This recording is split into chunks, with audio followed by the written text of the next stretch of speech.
आज एपिसोड 41 पे हम भगवद गीता की चर्चा को आगे बढ़ाएंगे।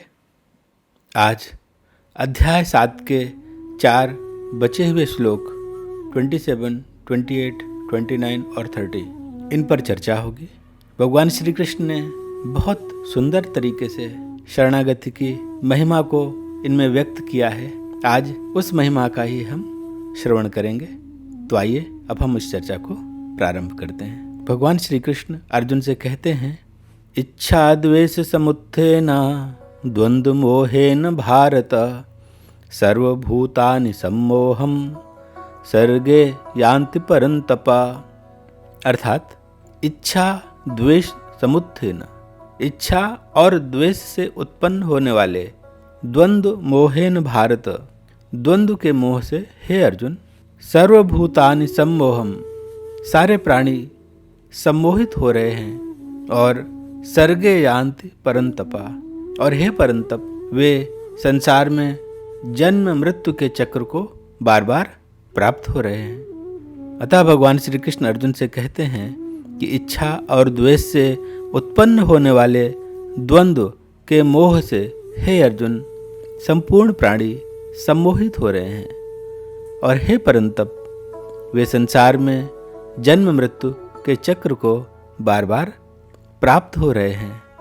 और आगे इसी श्रृंखला में भगवान अर्जुन से कहते हैं कि येषां तु अंतगतम पापम जनानां पूर्ण कर्मणाम ते द्वंद्व मोह निर्मुक्ता भजन्ते माम दृढ़व्रताः।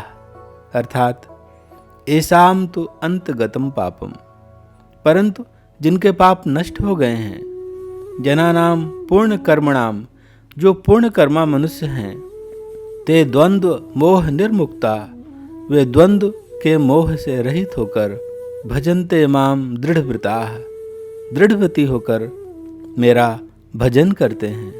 अतः भगवान श्री कृष्ण कह रहे हैं कि हे भरतवंशी अर्जुन, संसार में इच्छा और द्वेष से उत्पन्न हुए सुख दुख आदि द्वंद्व रूप मोह से संपूर्ण प्राणी अति अज्ञानता को प्राप्त हो रहे हैं, परंतु निष्काम भाव से श्रेष्ठ कर्मों का आचरण करने वाले जिन पुरुषों का पाप नष्ट हो गया है, वे राग द्वेषादि द्वंद्व रूप मोह से मुक्त हुए और दृढ़ निश्चय वाले पुरुष मुझे सब प्रकार से भजते हैं।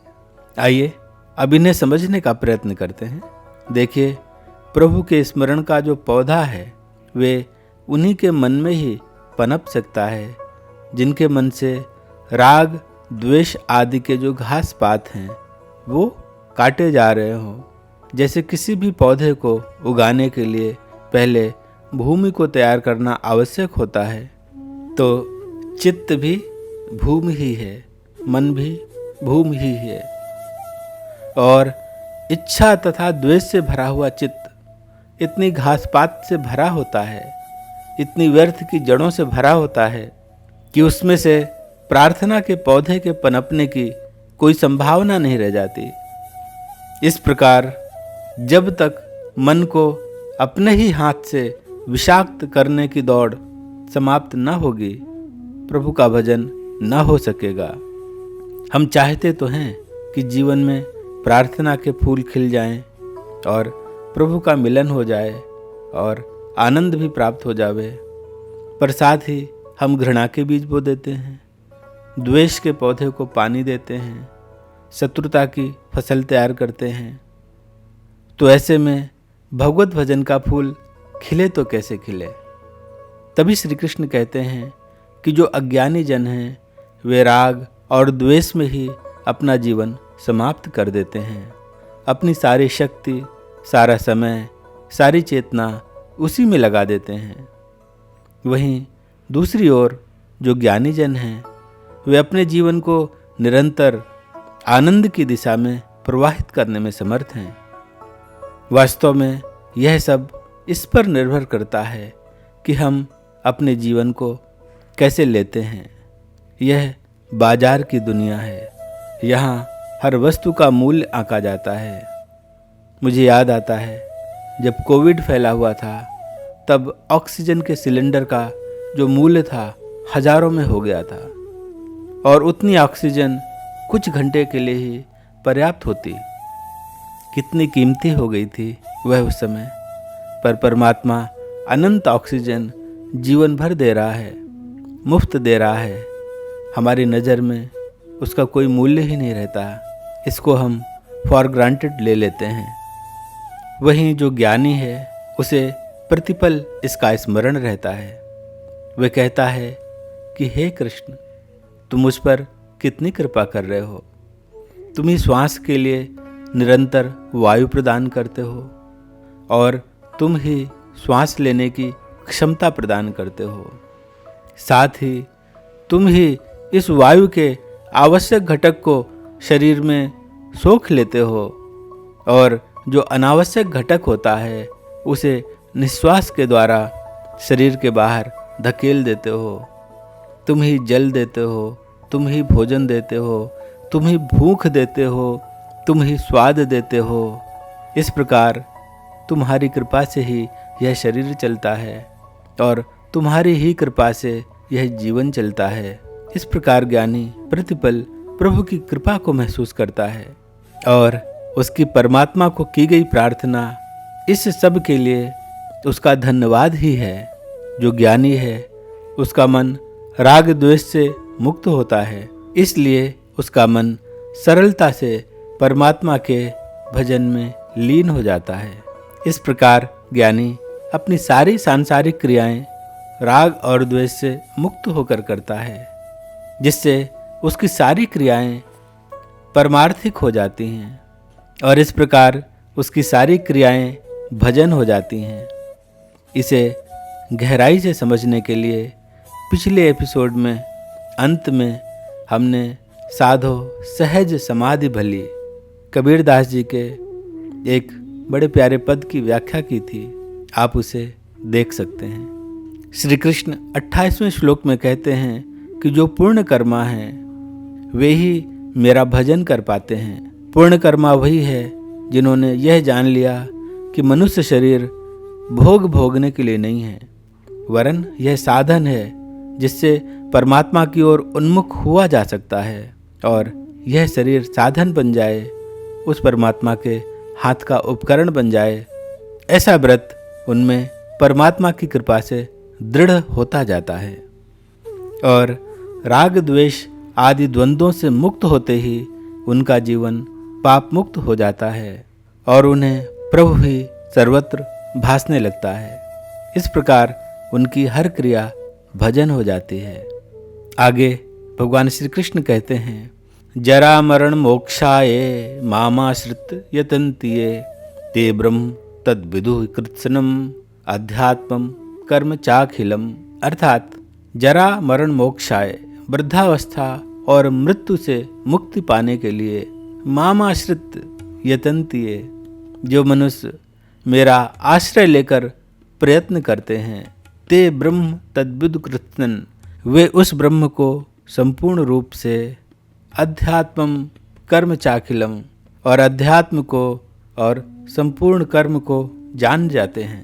अतः भगवान अर्जुन से कहते हैं कि देखो अर्जुन, वृद्धावस्था और मृत्यु से मुक्ति पाने के लिए जो मनुष्य मेरा आश्रय लेकर प्रयत्न करते हैं, वे उस ब्रह्म को, संपूर्ण अध्यात्म को और संपूर्ण कर्म को जान जाते हैं।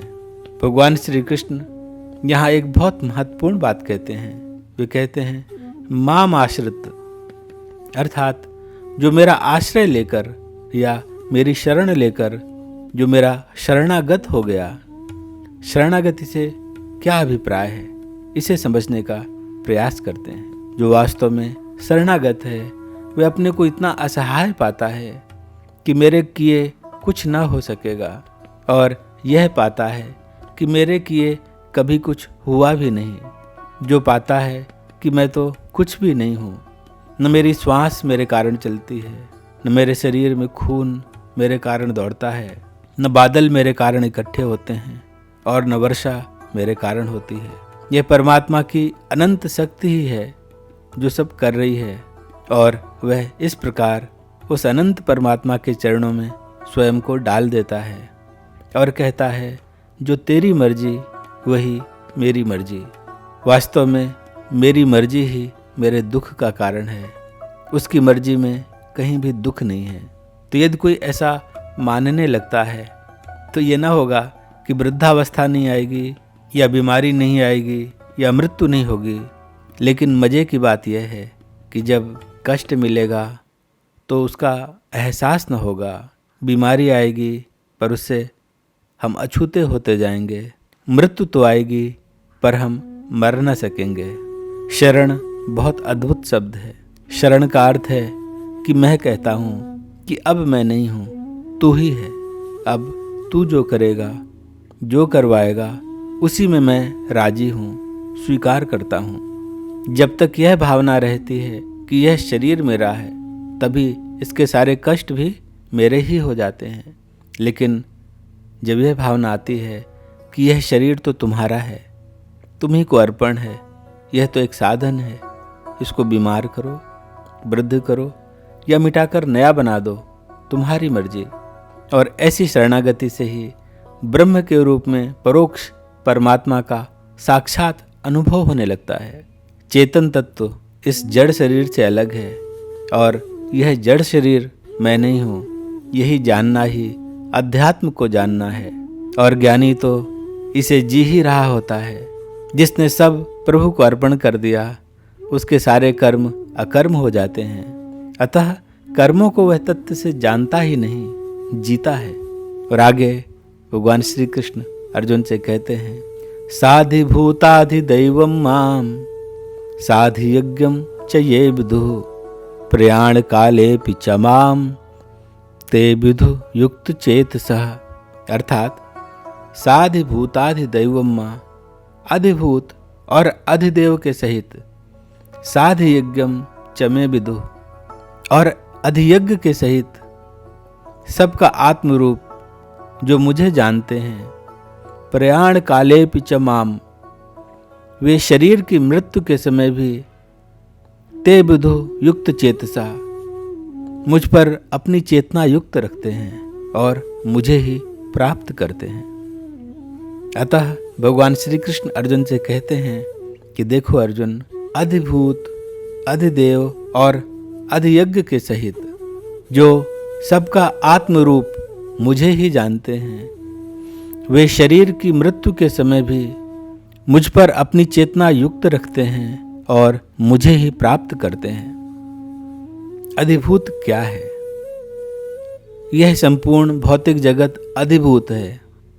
और अधिभूत को आत्मरूप देखने का क्या तात्पर्य है? अर्थात इस पूरे भौतिक जगत में जो मुझे ही देखता है, यहाँ जो भी दिखता है, जो उसमें उस परमात्मा का ही दर्शन करता है। जैसे हम मानते हैं कि परमात्मा प्रकाश स्वरूप है, जीवन स्वरूप है, आनंद स्वरूप है, पर जब श्री कृष्ण कह रहे हैं कि इस जगत में जो कुछ भी है उसमें जो मुझे देखता है वह केवल प्रकाश में ही नहीं, अंधकार में भी मुझे देखता है। वह केवल आनंद में ही नहीं, दुख में भी मुझे देखता है। वह केवल जीवन में ही नहीं, मृत्यु में भी मुझे देखता है। और जब मृत्यु में भी परमात्मा दिखने लगता है तो फिर ऐसा दृश्य अमरता को जन्म दे देता है। श्री कृष्ण यही कहते हैं कि मैं ही हूँ अंधकार, मैं ही हूँ प्रकाश, मैं ही हूँ जीवन और मैं ही हूँ मृत्यु, मैं ही हूँ सृष्टि और मैं ही हूँ प्रलय। अतः जो इन सब में मुझे देखने लगता है, मैं उससे फिर कभी ओझल नहीं हो सकता। इस प्रकार मुझे ही सब जगह देखने वाला ही मुझे प्राप्त करता है। दुख में, सुख में, मान में, अपमान में, शब्द में, मौन में, मित्र में, शत्रु में, बादल में, वर्षा में, आकाश में, सूरज में, सब जगह मुझे ही देखो। अब हम समझेंगे कि अधिदैव क्या है। अधिदैव मतलब जिन्होंने इस सृष्टि को बनाया है। अधिभूत यह संपूर्ण भौतिक जगत है और अधिदैव वे हैं जिन्होंने इस भौतिक जगत को रचा, अर्थात ब्रह्मा जी।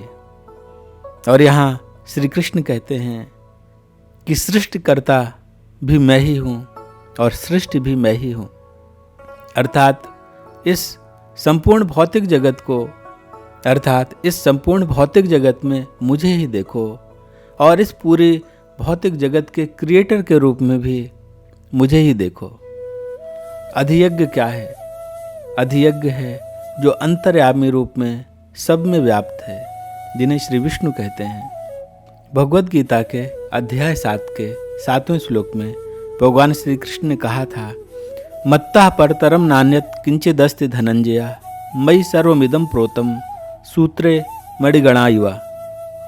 वहाँ भगवान ने कहा था कि देखो, ये जो जितना दृश्य जगत है वह मणियों के रूप में है जो नज़र आ रहा है, लेकिन इसको साधने के लिए मैं अदृश्य धागे के रूप में मणियों की एक माला जैसे उसके धागे पर ही सधी रहती है, ऐसे ही यह संपूर्ण जगत मेरी अदृश्य शक्ति से सधा हुआ है, और वह अदृश्य शक्ति ही अधियज्ञ है, और वह मणि के रूप में दृश्य जगत ही अधिभूत है, और इस अधिभूत को बनाने वाला अधिदैव है, और जो अधिभूत, अधिदैव और अधियज्ञ में मुझे ही देखता है।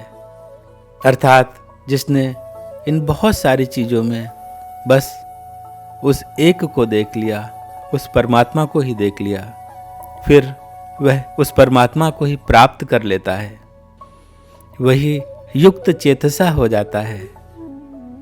और जीवन का उद्देश्य यही है कि हम युक्त चेतसा बने, और युक्त चेतसा तभी हुआ जा सकता है जब शरणागति आवे। और आज के इन श्लोकों में हमने शरणागति को समझने का प्रयत्न किया है। शरणागत भक्त के जीवन को समझना है तो विल्वमंगल ठाकुर की कथा का श्रवण करें। हमने श्री विल्वमंगल ठाकुर जी के अद्भुत जीवन पर चर्चा की थी, जिसे भगवद गीता के एपिसोड 35 के बाद रिलीज़ किया था। उसको सुने, कैसे अद्भुत तरीके से विल्वमंगल कहते हैं कि हे देव, हे दैत, हे जगदेक बंधो, हे कृष्ण, हे चपल, हे करुणैक सिंधो, हे नाथ, हे रमण, हे नयनाभिरामा, हा हा कदानुभवितास पदम दृशोर में। अब तो मैं आपका शरणागत हूँ। हे देव, हे दैत, हे मेरे प्रिय, हे जगदेक बंधो, हे जगत के एकमात्र बंधु, हे कृष्ण, हे चपल, हे करुणैक सिंधु, हे करुणा के सिंधु, हे नाथ, हे रमण, हे नयनाभिरामा, हे नैनों को अभिराम देने वाले, नैनों को सुख देने वाले, मेरे नैनों को सुख कभी प्रदान करोगे? हा हा कदानुभवितास, वो क्षण कब आएगा? पदम दृशोर में, जब मुझे तुम्हारे चरण कमलों के दर्शन प्राप्त होंगे। ऐसे अद्भुत भक्तों के चरित्रों का श्रवण हमारे जीवन में शरणागति को ला सकता है। आज इतना ही। जय गौ माता, जय गोपाल।